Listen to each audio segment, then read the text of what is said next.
Hello everyone, good morning. আজকে দেখো সকাল সকাল কোথায় চলে এসেছি, পেট ক্লিনিক। কারণ এই যে গিনি পিগটার হয়েছে দাঁত বড়, তো এদের তো রোগ ব্যাধি লেগেই আছে মানুষদের মতো। তো তারপরে আজকে সকালে চলে গেছিলাম হচ্ছে একটু বাড়িতে, আর ও আমাকে দিয়ে আজকে মা আসতে গেছিল। সকালে ফোন করে বলছিল আসার জন্য, তো মা জানে না আমি এসে গিয়েছি অলরেডি। তো চলো গিয়ে দেখি মায়ের রিয়াকশনটা না।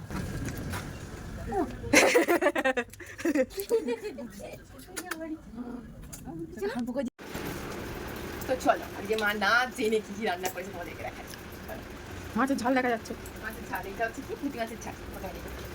একটু ভাতটা দেখাও। এই ভাত দেখা যাচ্ছে, নিয়ে আসো। হাঁড়িতে দেখা যাচ্ছে এই যে ভাত। আর তারপরে এদিকে দেখো ডাল। এটা কি ডাল? বিউলির ডাল। গরম বিউলির ডাল। এদিকে নিয়ে আসো। এটা কি জানো? ভাজা, কুদরি ভাজা। আমার এদিকে নিয়ে আসো। এটা হচ্ছে আলু পোস্ত। আলু পোস্ত দেখা যায় না, দেখাচ্ছে এটা। তো তোমরা একটু অ্যাডজাস্ট করে নাও, কে ক্যামেরা ধরেছে বুঝতেই পারছো। ঠিক আছে।